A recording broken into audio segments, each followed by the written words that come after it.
हाँ, in today's class we are going to discuss, please अगर चुप रहोगे तो मैं जल्दी खत्म कर दूंगी 45 मिनट्स में, फिर तुम अपना बैठ के पढ़ सकते हो.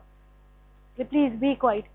Today we are going to discuss about 3 topic. The hypoglossal nerve, ansa cervicalis मैंने पहले भी आपको पढ़ाया हुआ है, और the last one is the sympathetic chain. Only we'll discuss about the cervical part of the sympathetic trunk, in which hypoglossal पे आपको एग्जाम में क्वेश्चंस आते हैं. Hypoglossal nerve is the which nerve? 12th cranial nerve. So it is the 12th cranial nerve and it is purely motor. ठीक है? It is. Roll number बताओ.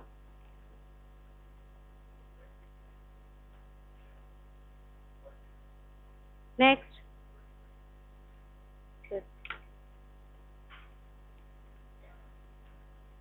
It is a pure motor nerve. It supplies all the extrinsic and intrinsic muscle of tongue. Tongue की जितनी भी muscles है, all are supplied by the 12th cranial nerve, that is hypoglossal nerve, except one, that is the palatoglossus nerve, which is supplied by the cranial part of vagus. ठीक है? Sorry, cranial part of accessory nerve से supply होती है, that is the 11th cranial nerve. Rest all जितनी भी muscles हैं tongue की, वो whether it is intrinsic muscle or the extrinsic muscles, all are supplied by the hypoglossal nerve except this nerve, that is the palatoglossus, which is supplied by the cranial part of accessory nerve, that is the 11th cranial nerve. Wait, तुम्हारा roll number बताओ. Roll number 1.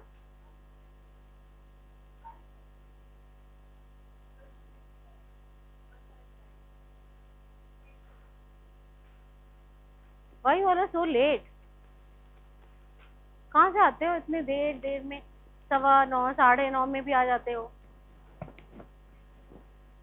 So it is purely motor nerve and supply all the muscles of tongue except this nerve muscle, that is the palatoglossus, which is supplied by the cranial part of accessory nerve.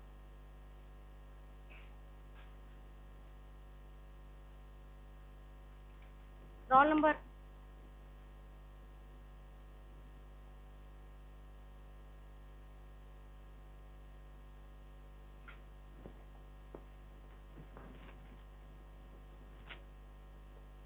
तो basically क्या है कि ये सारे muscles को supply करता है. तो it has got functional component क्या होंगे इसके? इट हैज मेनली, ये पहला ही वाला फंक्शनल कंपोनेंट है, that is the special visceral efferent, that is the motor component, क्योंकि ये क्या है, टोटली मोटर है. बट इस यहाँ मसल्स ऑफ टंग से जो प्रोप्रायोसेप्टिक सेंसेशन ले जाते हैं वो थ्रू जाता है general somatic efferent, but otherwise it is purely a motor nerve. तुम्हारा roll number.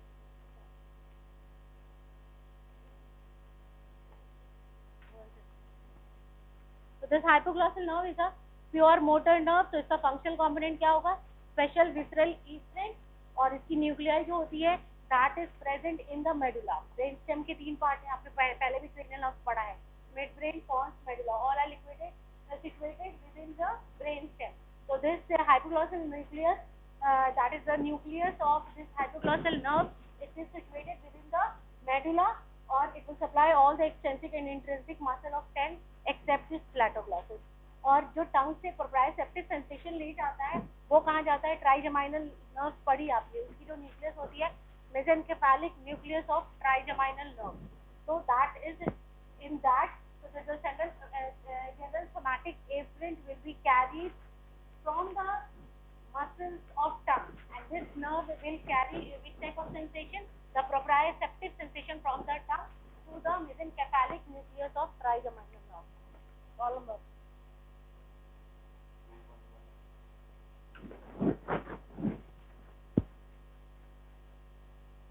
So basically this is the section, longitudinal section कहाँ से है?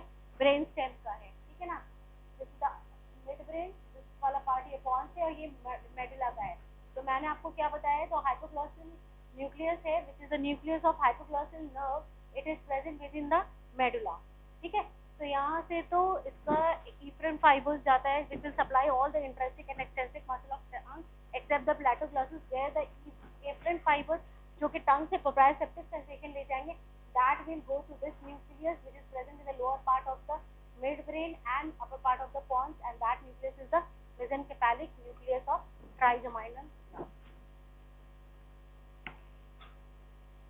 roll number 218. You last, आपका roll number.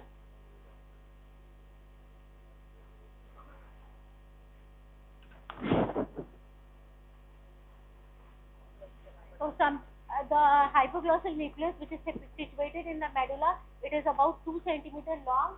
और medulla में तुम्हें पता होगा कि ब्रेन स्टेम के पीछे क्या है, cerebellum है, और इन दोनों के बीच में एक कैविटी होती है, that is the fourth ventricle. So it is situated in the medulla, in the floor of fourth ventricle. Deep to a medulla जब पढ़ोगे तो एक triangle होता है on the posterior surface of the medulla. That is posterior surface क्या बनाता है, floor of fourth ventricle बनाता है, ठीक है. So there is a triangle which is known as hypoglossal triangle. इस hypoglossal triangle के deep में in the floor of fourth ventricle within the medulla this hypoglossal nucleus lies. देखो, this is the posterior aspect, ठीक है. ये सारे features दिख रहे हैं. this is the mid brain, ये pons हो गया, और यहाँ लोअर पार्ट ये मेडुला है. मेडुला में this triangle, ये जो दिख रहा है ये triangle, this triangle is known as hypoglossal triangle. इसी ट्रायंगल के डीप में hypoglossal nucleus लाई करता है. So the hypoglossal nucleus lies within the medulla in the floor of fourth ventricle. ठीक है. So this is the location that is in the hypoglossal triangle. It is located here in the inside this hypoglossal triangle. ठीक है. और इसका जो emergence होता है वो वेंट्रल एस्पेक्ट से होता है. आपने सब पढ़ा होगा अभी तक, जितने भी न्यूक्लियस, जितनी भी नर्व्स हैं उनकी न्यूक्लियस वेंट्रल एस्पेक्ट होती है, एक्सेप्ट द फोर्थ जो कि जैसे डॉर्सल एस्पेक्ट से अराइज करता है. बाकी सारी की नर्व्स कहाँ से अराइज करती है, from the ventral aspect of the brain stem. So it also arises from the ventral aspect. ठीक है. न्यूक्लियस ऑफ डॉर्सली प्रेजेंट है, दैट इज पोस्टीरियरली लोकेटेड है, बट न्यूक्लियस के जो नर्व के फाइबर्स होंगे that emerges from the ventral aspect of the brain stem. कितने रूटलेट्स होते हैं, 10 to 12 रूटलेट्स होते हैं, और it arises ventral aspect of the medulla में दो एलिवेशन होता है. One is known as pyramid and the another one is known as लुपोलिस. उन दोनों के बीच का जो जंक्शन है that is the ventral aspect of medulla from the anterolateral sulcus between the pyramid and olives, वहां से निकलते हैं. इस डायग्राम में आपको यहाँ दिख रहा है, this is the ventral aspect of the brain stem. These are the rootlet of hypoglossal nerve. This is called pyramid and this elevation is known as olis. है. तो इन दोनों के बीच में this is the anterolateral surface जहाँ से 10 to 12 rootlet से hypoglossal nerve का emergence होता है. Now ये निकला तो पहले कहाँ होगा, within the cranial cavity में इसका कोर्स होगा. Then it will come out. आपने सब में पढ़ा है कि किस फोरामेन से बाहर आता है, हाइपोग्लॉसल फोरामेन, और कभी कभी जो एंटीरियर कॉन्डाइलर कैनाल्स है उससे भी बाहर आता है. Mostly it will come out from the hypoglossal canal. So this hypoglossal nerve has got two course, an intracranial course as well as an extracranial course. So this intracranial course में क्या होता है कि जो रूटलेट निकलते हैं that will passes behind the vertebral artery. सबको पता है कि vertebral artery through the जो cervical vertebrae इसमें foramen है ना, foramen transverse, उसके थ्रू एंटर करके ज्वाइन करके basilar artery बनाएगी. So when the rootlets of the hypoglossal nerve runs laterally, it lies behind the vertebral artery, and then जितनी भी 10 to 12 रूटलेट है वो सारी ज्वाइन करके दो रूट्स बनाएंगी, दो बंडल्स ऑफ रूट्स बनाएगी ऑफ हाइपोग्लॉसल नर्व. ये दोनों बंडल क्या है, ड्यूरामेटा, सारे ब्रेन स्टेम किससे, ड्यूरामेटा से कवर्ड है. ठीक है. Then it will roll number 47.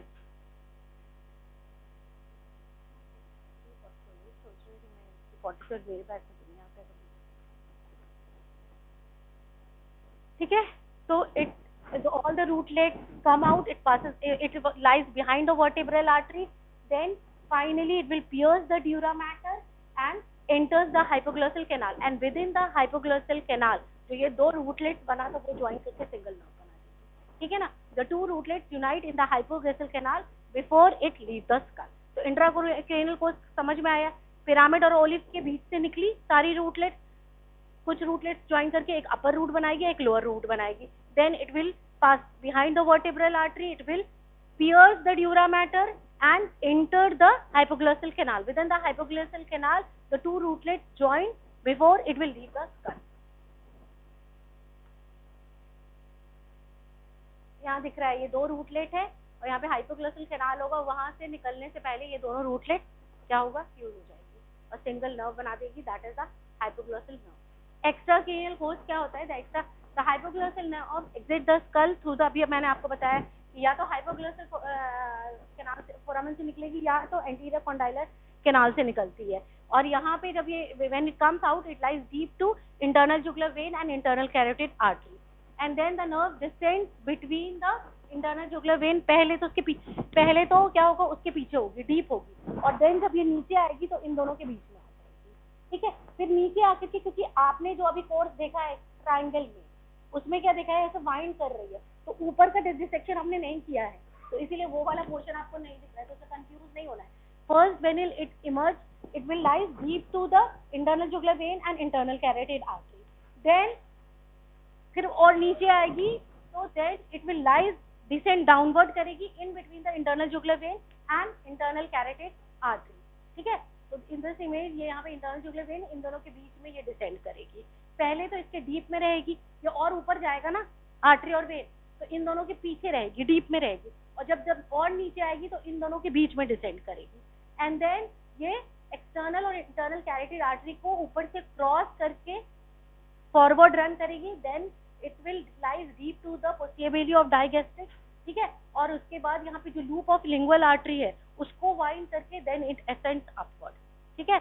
In relation to यहाँ पे कौन सी मसल होगी, हायोग्लॉसस मसल, जीनोग्लॉसस, उनके रिलेशन पे रन करेगी, ठीक है। At the lower border of posterior belly of digastric forward करेगी, क्रॉस करेगी इंटरनल एक्सटर्नल कैरोटिड आर्टरी को, फिर फॉरवर्ड रूप करेगी and cross the loop of lingual artery, hypoglossal and genoglossal nerve। उसके बाद the nerve will pass deep to the submandibular gland, यहाँ पे submandibular gland है, उसके deep और mylohyoid muscle which forms the floor of mouth, उसके भी deep में run करेगी, और finally tongue में जब वो जाएगी, enter करेगी, it will divide into various terminal branches, ठीक है।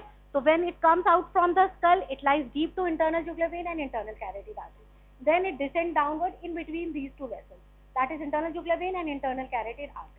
उसके बाद वो डीप जो पोस्टीरियर बेली ऑफ डाइगैस्ट्रिक है उसके नीचे से बाइंड करके जाएगी, दोनों को क्रॉस करेगी, दोनों internal and external carotid artery को, फिर वाइंड अराउंड करेगी loop of lingual artery, and then it will pass deep to the submandibular gland and mylohyoid muscle, then it will enter the tongue and divide it into its terminal branches to supply all the intrinsic and extrinsic muscles of tongue।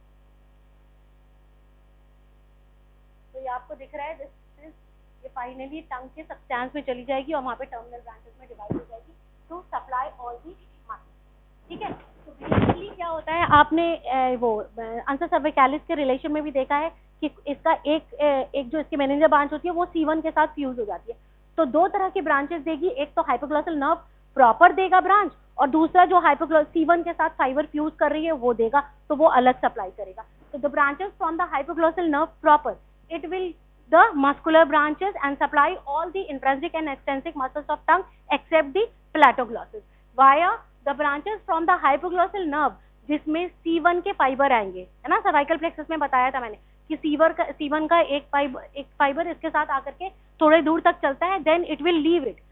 तो जो C1 के साथ fibre चलता है hypoglossal के, that will supply, एक तो meningeal branch होगा, मेनिंजियल ब्रांच वापस बैक चला जाता है, कहाँ चला जाता है, through the hypoglossal canal, it will go back to the posterior cranial fossa and supplies the dura mater of the posterior cranial fossa. आप इस डायग्राम में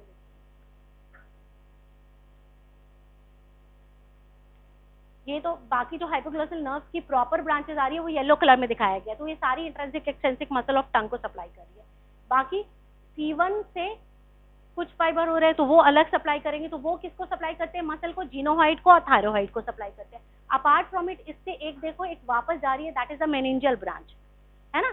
मेनिंजियल ब्रांच वापस हाइपोग्लॉसल कैनाल के थ्रू जाकर के कहाँ पहुंच जाएगी, पोस्टीरियर क्रेनियल फोसा में चली जाएगी, और वहां का जो ड्यूरा मैटर है उसको सप्लाई करेगी। दूसरा, इस C1 के साथ जो थोड़ा देर रन करता है वही नीचे फिर डिसेंड करता है और क्या बनाता है, सुपीरियर लूप ऑफ जिसको डिसेंडेंट हाइपोग्लोसाई भी कहते हैं ना। अंसा सर्विकैलिस कैसे बना, एक तो C2 C3 से फाइबर आ रहा है जिसको डिसेंडेंट सर्विकैलिस कहते हैं, और एक जो हाइपोग्लोसल के साथ C1 के फाइबर रन कर रहे हैं तो जिसको क्या बोलते हैं, डिसेंडेंट हाइपोग्लोसाई। तो this is descendens hypoglossi and this is descendens cervicalis, और जहाँ दोनों मीट करता है उसको, उस लूप को क्या बोलते हैं, आंसर सर्विकैलिस बोलते हैं। तो पहला ब्रांच तो ये हो गया meningeal branch which will go back to the hypoglossal canal to supply the dura mater of posterior cranial fossa.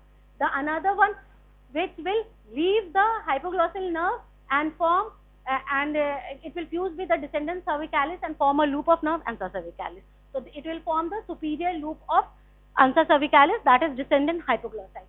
और तीसरा मस्कुलर ब्रांच होगा जो कि जीनियोहाइड और थायरोहाइड को सप्लाई करेगी, ठीक है। तो these are all the branches which will supply from the hypoglossal nerve containing C1 fiber. तो एक तो meningeal branch होगी which will supply the dura mater of posterior cranial fossa, descendant hypoglossi हो गए which will form the superior root of ansa cervicalis, nerve to thyroid which will supply the thyroid muscle, and nerve to genoid which will supply the genoid muscle.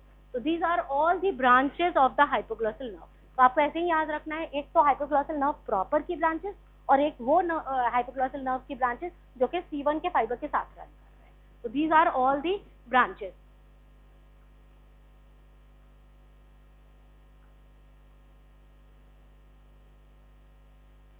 है ना? So this is nerve to genoid which will run above the hyoid bone, and this is nerve to thyroid. तो ये corresponding muscles को supply करेगी. So these are all the branches of, है ना? अब now how you will test the hypoglossal. Hypoglossal का काम ही क्या है? मसल ऑफ टंग को सप्लाई कर रही है, तो आप मसल की जो पैरालिसिस हुआ है कि नहीं उसको टंग, तो चेक कैसे करते हैं कि will ask the patient to protrude the tongue, ठीक है।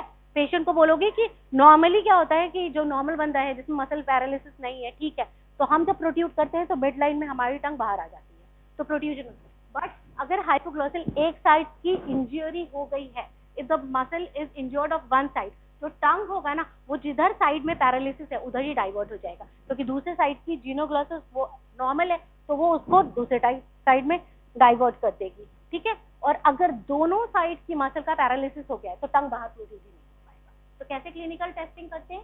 तो क्लिनिकल टेस्टिंग करते हैं कि पेशेंट को बोलेंगे कि प्रोट्रूड करो टंग को। अगर दोनों साइड की पैरालिसिस है तो वो बिल्कुल ही प्रोट्रूड नहीं कर पाएगा, और अगर वन साइड की पैरालिसिस है तो जिस साइड की पैरालिसिस है टंग उसी साइड डाइवर्ट हो जाएगा, ठीक है, क्योंकि दूसरे साइड की जो जीनियोग्लोसस है वो ज्यादा वो करेगी तो वो उसको शिफ्ट कर देगी टुवर्ड्स द एब्नॉर्मल साइड।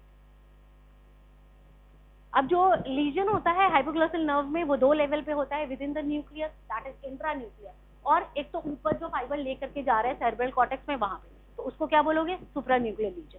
तो with in the intra nucleus में हुआ तो जो मैंने अभी आपको बताया था कि वो हो जाएगा। अगर एक साइड की पैरालिसिस है that is the lower motor neuron type of paralysis, nucleus के नीचे होता है तो क्या होता है? Lower motor neuron. तो उधर अगर पैरालिसिस हो जाएगा तो जिधर पैरालिसिस है उधर ही टंग डाइवर्ट हो जाएगा, और अगर दोनों साइड की पैरालिसिस होगी तो प्रोट्रूड नहीं हो पाएगी। और साथ साथ क्या होता है? स्पीच और स्वॉलोइंग ये भी दोनों अफेक्टेड हो जाते हैं।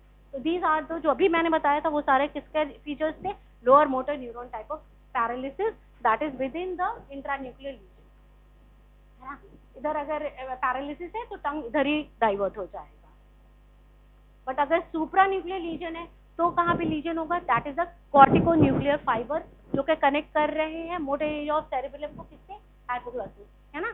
जितने भी सुप्रा न्यूक्लियर है वो कहाँ जाते हैं? सेरेब्रल कॉर्टेक्स में जाते हैं। तो वहां पे अगर डैमेज हो जाएगा तो अपर motor neuron type of paralysis होगा। तो इसमें क्या होगा? इसमें उल्टा हो जाता है कि जिधर की, क्योंकि फाइबर का क्रॉसिंग हो रहा है 90% ज्यादा, तो क्या होगा कि जिधर हेल्दी साइड है ना उधर डाइवर्ट होगा, ठीक है ना। और साथ में ना टंग में ना हल्का सा फैसिकुलेशन, मतलब ट्विचिंग, फैसिकुलेशन का मतलब समझ में आता है ना, हल्का हल्का सा ऐसे लगेगा कि ट्विच कर रहा है, मूव कर रहा है टंग को, तो ट्विचिंग भी देखने के लिए मिलेगी अफेक्टेड साइड में। और क्योंकि मसल की पैरालिसिस हो गई है तो मसल तो म्यूकस मेम्ब्रेन जो होगा ना उसमें रिंकलिंग दिखेगा, ठीक है। तो these are all the feature which will get in supranuclear और the upper motor neuron type of paralysis. So this is all about the hypoglossal nerve. Ansa cervicalis मैंने अभी भी आपको बताया, इसको अंसा हाइपोग्लोसल भी कहते हैं। This is the hypoglossal nerve, और यहाँ पे क्या है? दीज आर द, ये सर्वाइकल प्लेक्सस यहाँ बना रहे हैं, ठीक है ना। तो C1 के कुछ फाइबर हाइपोग्लोसल के साथ मूव करते हैं and it will descend as a superior root of ansa cervicalis और the descendant hypoglossal, whereas C2 C3 के फाइबर ये दोनों फ्यूज करके इंफीरियर रूट और द डिसेंडेंट सर्विकैलिस बनाते हैं, और ये दोनों फ्यूज करके एक लूप ऑफ नर्व बनाता है जिसको हम कहते हैं अंसा सर्विकैलिस। So one is the superior root, one is the inferior root, and one is the loop of ansa cervicalis. So this superior root of ansa cervicalis supply the superior belly of omohyoid. This inferior root supply the inferior belly of omohyoid. Whereas जो proper loop है, जो ansa cervicalis का loop है, that will supply the two muscle, that is sternohyoid and sternothyroid. और thyroid और जीनोहाइड muscle को वो कौन सप्लाई किया? वो हाइपोग्लॉसल डायरेक्टली सप्लाई करेगा वाया C1, है ना, वो हाइपोग्लॉसल से सप्लाई होगी वाया द C1 फाइबर, है ना, वो इस अंसा सर्विकैलिस से नहीं सप्लाई होगी, that is not supply by the ansa cervicalis. तो अंसा सर्विकैलिस से सुपीरियर रूट सुपीरियर बेली को सप्लाई करेगा, इंफीरियर रूट इंफीरियर बेली को, और जो प्रॉपर लूप ऑफ नर्व है वो आपको स्टर्नोहॉइड और स्टर्नोथायरॉइड को सप्लाई करेगा. और दिस इंसा सर्विकैलिस आपको सबको पता है कि it is embedded with in the anterior wall of carotid sheet, है ना, anterior wall of carotid sheet में ये एम्बेडेड होती है. तो ये फॉर्मेशन मैंने आपको बता दिया अभी, और डिस्ट्रीब्यूशन भी मैंने बता दिया कि किसको किसको सप्लाई करेगी. So this is all about the ansa cervicalis. Now the last topic, that is the sympathetic.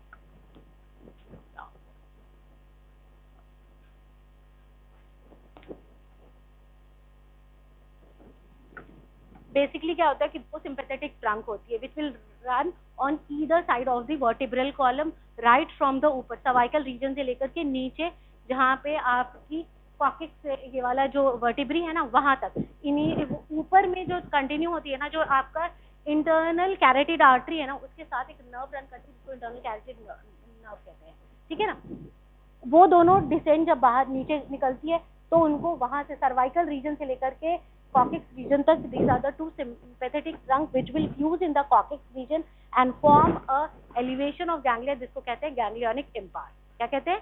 Ganglionic impar. तो द टू सर्वाइकल जो दो सिंपैथेटिक ट्रंक है वो एक्सटेंड कहाँ से कर रही है? बेस ऑफ द स्कल से, बेस ऑफ द स्कल से लेकर के बेस ऑफ द कॉकिक्स तक जा रही है, और कॉकिक्स के पास in front of the midline में दोनों सिंपैथेटिक ट्रंक ज्वाइन करके एक सिंगल गैंग्लिया बनाएगी, जिस गैंग्लिया का क्या नाम है? आपको गैंग्लियोनिक इम्पार. तो जैसे जैसे आप अलग अलग रीजन में पढ़ोगे, थोरैसिक में पढ़ा था आपने thoracic part of sympathetic trunk, जैसे ही जब आप एब्डोमेन पढ़ोगे तो वो नीचे वाला पढ़ोगे. Today we will discuss about the above cervical part of sympathetic trunk. तो ऑल टुगेदर जो cervical part of sympathetic trunk है, आपने डिसेक्शन में भी देखा होगा अपने कैडेवर पे, है ना, जो आपका कैरोटिड शीट का पोस्टीरियर वॉल था उसके जस्ट डीप में एक वर्टिकल सी ट्रंक थी, that is called the sympathetic trunk, cervical part of sympathetic trunk which has got 3 elevation, जिसको कहते हैं गैंग्लिया. तो the cervical part of sympathetic trunk में गैंग्लियाज ही होते हैं, ठीक है ना. तो 3 एलिवेशन होता है जिसको कहते हैं superior cervical ganglia, middle cervical ganglia and inferior cervical ganglia, ठीक है. तो इधर side of the vertebral column में है, इन front of the cervical vertebrae and neck of first rib, behind the carotid sheet, और जो प्री वर्टिब्रल फेशिया उसका, ठीक है ना. तो ये इसका लोकेशन है, समझ में आ गया. कैरोटिड शीट के पीछे और जो उसके पीछे क्या है? प्री वर्टिब्रल फेशिया, इन दोनों के बीच में लाई करती है. और अगर बोन के रिलेशन में पूछा जाए तो transverse cervical of transverse process of C7 and first rib के रिलेशन में उसके एंटीरियर लाई करेगी on either side of the cervical part of vertebral column. जो दोनों ट्रंक है, मैंने क्या कहा कि आपको बेस ऑफ द स्कल से स्टार्ट हो रही है, ठीक है. तो बेस ऑफ द स्कल के ऊपर जाएगी, the trunk get continuous above into the cranial cavity as a internal carotid nerve. जो ये नर्व किसको अकम्पनी करती है? इंटरनल कैरोटिड आर्टरी के साथ साथ एक नर्व होती है. तो जो सिंपैथेटिक ट्रंक है उसका अपवर्ड कंटिन्यूएशन कहाँ है? It will continue with the internal carotid nerve which will accompany the internal carotid artery. और इंफीरियरली कहाँ कंटिन्यू हो जाएगी? It continues with the thoracic part of sympathetic trunk, है ना. thoracic आएगा, फिर lumbar, sacral, coccyx, और फिर coccyx में दोनों फ्यूज करके क्या बनाएगा? गैंग्लियोनिक इम्पार बनेगा, ठीक है. अच्छा, आप सबको पता होगा कि जो cervical segment of spinal nerve है वो कोई भी वाइट रमाई कम्युनिकेटेंस नहीं देते हैं, है ना. सारे नर्व से क्या होता है? जो नर्व रूट निकलती है तो एक ग्रे रमाई होता है, उसमें एक वाइट रमाई होता है. बट जो cervical segment of spinal cord है, it doesn't give white rami. तो इसमें प्री गैंग्लियोनिक फाइबर कहाँ से आते हैं? The preganglionic fibres come from T1 to T5 thoracic segment. समझ में आ रहा है मेरी बात? कहाँ से आ रहे हैं? क्योंकि सर्वाइकल में तो व्हाइट रमाई दे नहीं रहा है, तो इसके फाइबर्स कहाँ से आ रहे हैं? Pre ganglion. That will come from the thoracic region, that is from T1 to T5. Hence it does not give any pre-ganglionic fiber in the cervical region, क्योंकि व्हाइट रमाई नहीं होते यहाँ पे, सिर्फ और सिर्फ ग्रे रमाई निकलते हैं। ठीक है, तो व्हाइट रमाई इसके कहाँ से आते हैं? T1 to T4 segment of spinal cord. ठीक है, ये बनता है। और आउट गोइंग फाइबर्स जो होंगे ना, वो जो अभी सारी ब्रांचेस मैं बताऊंगा, मेनली कार्डियक ब्रांचेस निकलते हैं, कुछ ब्रांचेस निकलते हैं जो कि डिफरेंट आर्टरी के अराउंड सिंपैथेटिक प्लेक्सस बनाते हैं। रिलेशन मैंने अभी आपको बताया कि आपको कैरोटिड शीट आगे है और ये प्री वर्टिब्रल फेशिया पीछे है, इन दोनों के बीच में इन front of the cervical 7 cervical vertebrae and neck of first rib, इसके रिलेशन में होता है यहाँ पे। तो in this image this is the sympathetic trunk. आप जाके के कैडवर में देखना, सबके कैडवर में दिख रहा होगा। तो the cervical sympathetic ganglia all together 3 ganglia है, the superior, the middle and the inferior. और सर्वाइकल नर्व कितनी होती है? 8 होती है। तो 8 होती है, बट गैंग्लिया तो क्या होते हैं कि डिफरेंट नर्व फ्यूज करके गैंग्लिया बना दिए। मतलब जो 4 अपर है 1 2 3 4 वो ज्वाइन करके क्या बनाएंगे? सुपीरियर सर्वाइकल गैंग्लिया बनाएंगे। जो 5 और 6 है वो बना ज्वाइन करके मिडल वाला बनाएंगी। और जो लास्ट की है 7 और 8 वो फ्यूज करके क्या बनाएंगी? Inferior cervical ganglia. तो आपको सबको पता है कि देयर आर 8 सर्वाइकल नर्व। तो ये अपर 4 फॉर्म द सुपीरियर, जो 5 and 6 है that will form the middle cervical ganglia, and the 7 and 8 forms the inferior cervical ganglia. तो देखो, this is the location of all the ganglia. This is the superior cervical ganglia vertebral column के either side में रहेगा। Superior वाला रहता है C2 और C3 जो सर्वाइकल वर्टिब्रे है इसके रिलेशन में। ठीक है ना, अपोजिट टू दिस। जो मिडल वाला है वो इन फ्रंट ऑफ C6 वर्टिब्रे, और जो इंफीरियर वाला है वो C7 के ट्रांसवर्स प्रोसेस के रिलेशन में and neck of first rib के रिलेशन में होता है। और जो ये इंफीरियर सर्वाइकल गैंग्लिया है वो फर्स्ट जो थोरैसिक गैंग्लिया होता है उसके साथ, आपने थोरैसिक वाले रीजन में भी पढ़ा होगा कि जो इंफीरियर सर्वाइकल गैंग्लिया है that will fuse with the first thoracic ganglia and form a ganglia known as stellate ganglia. Stellate इसलिए कहते हैं क्योंकि ये स्टार शेप गैंग्लिया होता है। ठीक है, जो इंफीरियर सर्वाइकल गैंग्लिया है जैसे सर्वाइकल रीजन में है वैसे ही थोरैसिक रीजन में भी इस पे गैंग्लियाज होंगे। जो इंफीरियर वाला है जो कि किसके फ्यूजन से बना? 7 और 8 से बना, वो फर्स्ट थोरैसिक के साथ फ्यूज करके गैंग्लिया बनाता है जिसको हम कहते हैं स्टिलेट गैंग्लिया, और नाम इसलिए दिया गया है कि उसका शेप स्टार शेप होता है। ठीक है, अदरवाइज सुपीरियर वाला अपोजिट C2 C3 है, मिडल वाला C6 के अपोजिट है, और जो इंफीरियर वाला है वो C7 और फर्स्ट रिब के रिलेशन में है। ठीक है, superior cervical ganglia is the largest cervical ganglia और it is formed by the fusion of upper 4 sympathetic ganglia। ठीक है ना, जो पहले ऊपर के 4 है 1 2 3 4 उनके फ्यूजन से बनता है।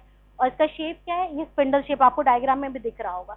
और जो हमारा वाला कैडावर में है उसमें आपको प्रॉपरली स्पिंडल शेप दिख भी रहा है ना, तो आपके भी दिख रहा होगा। तो देखना कि ऊपर वाला तो प्रॉपर उसका शेप दिखता है, तो वो spindle shape elongated about 2.5 centimetre long का एक सिंपैथेटिक गैंग्लिया के सिंपैथेटिक चेन के ऊपर ऐसे दिखेगा।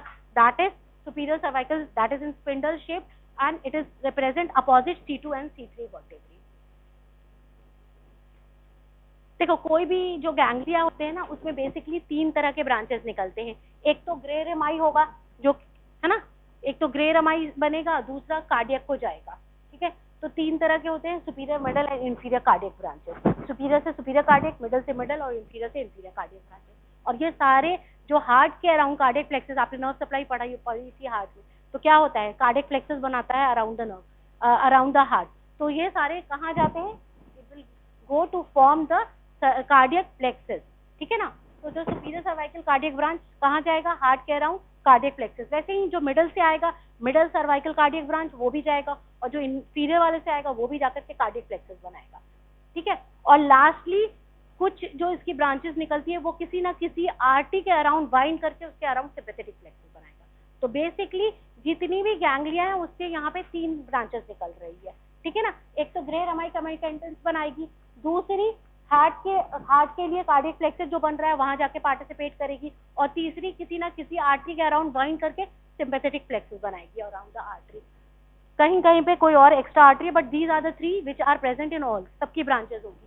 तो first it will form the the grey rami communicantes to the ventral rami of upper fourth cervical nerve, ठीक है, superficial cardiac branch to form the cardiac plexus, and carotid branch form carotid plexus, किसके around plexus बनाती है, internal and external carotid artery. Apart from it pharyngeal branches भी देती है, जो कि आपके फेरेंजियल प्लेक्सस ऑफ नर्व पढ़ी है आपने, है ना, फेरिंक्स जब पढ़ोगे ना, वॉल ऑफ फेरिंक्स, तो उस वॉल ऑफ फेरिंक्स के ऊपर प्लेक्सस बनाती है जिसको कहते हैं फेरेंजियल प्लेक्सस ऑफ नर्व, तो उसमें जाकर के वहां कंट्रीब्यूट करती है। तो दीज, एक तो ये प्लेक्सस बना रही है इंटरनल और एक्सटर्नल कैरोटिड आर्टरी के, ग्रे रमाई दे रही है चारों सर्वाइकल नर्व्स को, ठीक है, उसके अलावा फेरेंजियल प्लेक्सस बना रही है ना, और क्या बना रही है, कार्डियक प्लेक्सस के लिए सुपीरियर सर्वाइकल कार्डियक ब्रांच दे रही है, ठीक है। सिमिलरली जो मिडल सर्वाइकल गैंग्लिया होते हैं वो स्मॉल होती हैं और कभी कभी एब्सेंट भी होती है, और अभी बताया मैंने आपको C6 के रिलेशन में होंगी, C6 सर्वाइकल वर्टिब्रेस, और ये फॉर्म्ड होगी 5th एंड 6th प्रिमिटिव जो सर्वाइकल गैंग्लिया सिंपैथेटिक गैंग्लिया होंगे उनके फ्यूजन से, ठीक है। इसमें क्या होता है, इसके दो रूट हो जाते हैं, एक anterior root, it has got two root, posterior root and anterior root. Posterior root split करके वर्टिब्रल आर्टरी को इनक्लोज करता है, और जो एंटीरियर रूट होता है वो सबक्लेवियन आर्टरी के अराउंड वाइड करता है। तो अब देखो आप, this is the middle ganglia, तो एक इसका सुपीरियर रूट एंटीरियर रूट है और एक पोस्टीरियर रूट है। जो एंटीरियर रूट है वो सबक्लेवियन आर्टरी के अराउंड बाइंड कर रहा है, और जो पोस्टीरियर रूट है वो वर्टिब्रल आर्टरी के अराउंड। तो इस ग्रुप को अंसा सबक्लेविया कहते हैं। क्या बोलते हैं? अंसा सबक्लेविया कहते हैं। और इनकी ब्रांचेस क्या क्या होती है, वही जो मैंने अभी आपको बताया। एक्स्ट्रा में बस क्या होती है, ट्रेकिया और इसोफेगस को भी सप्लाई करने के लिए ब्रांचेस देती हैं, दैट इज द ट्रेकियल और द इसोफेगस। उसके अलावा ग्रे रेमाई कमिटेंटस देती है, जिससे बनी है ना उसी को दे रही है। C5 C6 से बनी थी तो C5 और C6 को दे रही है। उसके अलावा मिडल सर्वाइकल कार्डियक प्लेक्सस को, उसके अलावा थायराइड ग्लैंड को के अराउंड जो इंफीरियर थायराइड आर्टरी होती है उसके अराउंड प्लेक्सस बना करके थायराइड ग्लैंड को सप्लाई करती है, और ट्रैकिया और इसोफेगस को भी सप्लाई करेगी। तो C5 C6 को ग्रे रेमाई कमिटेंटस दे रही है मिडल सर्वाइकल कार्डियक प्लेक्सस बनाने के लिए, और इंफीरियर थायराइड आर्टरी के अराउंड प्लेक्सस बना रही है। उसके अलावा ट्रैकिया और इसोफेजियल ब्रांचेस भी देगी। Last, the inferior cervical ganglia, it is form by the fusion of 7th and 8th, और प्रेजेंट कहाँ है आपका C7 के ट्रांसवर्स प्रोसेस और फर्स्ट रिब के रिलेशन में प्रेजेंट होगी। मैंने आपको बताया कि फर्स्ट थोरैसिक गैंग्लिया के साथ कभी कभी ये फ्यूज करके क्या बनाती है, स्टिलेट गैंग्लिया बनाती है, ठीक है। तो this is the inferior cervical ganglia. इनकी ब्रांचेस क्या होंगी, एक तो C7 C8 को ग्रे रेमाई कमिटेंटस देंगी, उसके बाद इंफीरियर कार्डियक ब्रांचेस निकलेंगी जो कि कार्डियक प्लेक्सस में जाएंगी, और जो वस्कुलर ब्रांच जाएंगी जो कि प्लेक्सस बनाएंगी किस आर्टरी के अराउंड, सबक्लेवियन आर्टरी और द वर्टिब्रल आर्टरी। तो आप देखो यहाँ पे, this is the subclavian artery and this is the vertebral artery, इनके अराउंड प्लेक्सस बनाती है। तो this is the supply, these are the branches of inferior cervical ganglia. अच्छा, इस इंफीरियर सर्वाइकल गैंग्लिया का आपने पहले भी पढ़ा है, अगर डैमेज होता है तो क्या क्या लीड करता है क्लिनिकल कंडीशन, C1 के फाइबर्स जब जाते हैं तो क्या होता है, अपन में भी पढ़ा है, हॉर्नर सिंड्रोम, है ना। तो it will lead to a syndrome known as Horner syndrome, है ना, क्योंकि T1 के फाइबर भी इसके साथ स्टिलेट गैंग्लिया के साथ फ्यूज कर रहे हैं। तो it will lead to a syndrome known as Horner syndrome. Horner syndrome के फीचर्स आपको पता है, टोसिस, मियोसिस, एनाड्रोसिस, एनाप्थाल्मस, है ना, लॉस ऑफ सिलोस्पाइनल रिफ्लेक्सेस, ठीक है। तो ये सारे इसके फीचर्स हैं जो आपको पता है।